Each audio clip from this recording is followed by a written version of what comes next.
Bismillahirrahmanirrahim. Assalamualaikum warahmatullahi wabarakatuh. Alhamdulillahilladzi anzala sakinata fi qulubil mu'minin liyazdadu imanan ma'a imanihim walillahi junudus samawati wal ar wa kanallahu aliman hakima. Asyhadu an la ilaha illallah wahdahu la syarikalah wa asyhadu anna Muhammadan abduhu wa rasuluh. Allahumma sholli ala Muhammadin wa ala alihi wa ashabi ajmain. A'udzu billahi minasyaitonir rajim. Bismillahirrahmanirrahim. Faman syahida minkumus syahra falyasumhu wa man kana maridhan aw ala safarin fa iddatu min ayyamin ukhar. Wa qala Nabiyyu sallallahu alaihi wasallam man nasiya wa huwa shaim fa akala aw sariba falyutimma shaumahu. Shadaqallahul azim wa shadaqa rasulul karim wa nahnu ala dzalika minasyahidin. Hadirin sahabat Al-Mutakin yang Allah muliakan, hal-hal yang dimaafkan ketika saum berikutnya adalah kita mendapati waktu fajar dalam keadaan junub. Bagaimanakah kita?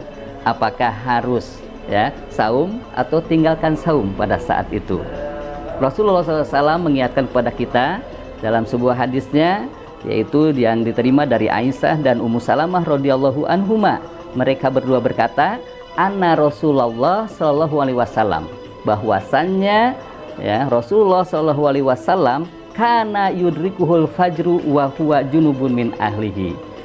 Terbukti dia bagaimana dalam keadaan junub, mendapati waktu fajar tapi dalam keadaan junub seperti itu. Nah, bagaimana berikutnya? Rasulullah SAW summa yagtasilu wa yasumu. Kemudian beliau mandi, kemudian melaksanakan saum. Hadirin yang berbahagia, tentunya yang ketiga ini pada kita sekalian yang sudah berumah tangga, tentunya bagaimanakah kalau seandainya sudah melakukan hubungan suami istri, kemudian keburu fajar tiba, maka laksanakanlah saum, teruskan dan mandilah, laksanakan mandi. Hadirin yang berbahagia, berikutnya yaitu bagaimana hal yang dimaafkan ketika saum, yaitu bersiwak ketika berpuasa. Hadis Rasulullah Shallallahu Alaihi Wasallam mengingatkan kita, lawalaan asukho ala umati la amartuhu bisiwak, la amartuhum bisiwak inda kulli wuduin. Memang hadis ini mengingatkan kepada kita bahwa kalau seandainya bersiwak itu tidak memberatkan untuk umatku, maka aku akan menyuruh mereka untuk bersiwak setiap kali wudhu.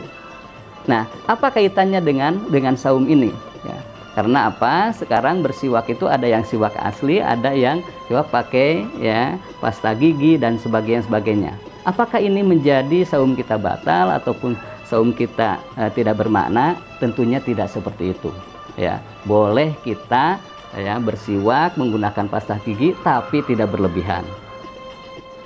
Sahabat Al-Mutakin yang Allah muliakan, itu yang keempat. Kemudian yang kelima, sebetulnya banyak sekali yang hal-hal yang dimaafkan dalam ketika kita saum. Hanya satu lagi lah yang terakhir, insya Allah hal-hal berikutnya bisa kita sampaikan dalam kesempatan yang lain. Kemudian bagaimanakah kita ketika berkumur-kumur dan memasukkan air ke dalam hidung? Apakah ini dimaafkan ketika saum? Hadirin yang berbahagia, di hadis Rasul disampaikan bahwa baligh fil istinsak illa antakuna shaim.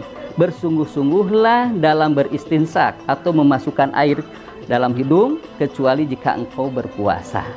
Ini hadis riwayat Abu Dawud mengingatkan kita bahwa kalau seandainya kita istinsak, berarti masukkan air ke dalam hidung ketika tidak saum itu harus bersungguh-sungguh sampai bersih. Begitupun berkumur-kumur. Tapi bagaimanakah dalam keadaan saum? Apakah itu dibenarkan? Tetap dibenarkan dalam artian tadi, kita dengan penuh kehati-hatian, bersungguh-sungguh tapi berhati-hati. Jangan sampai kita serta-merta pas berkumur-kumur, mumpung ada kesempatan akhirnya berkumur sampai airnya tertelan. Jelas itu kalau disengaja batal meskipun air mentah. Seperti itu.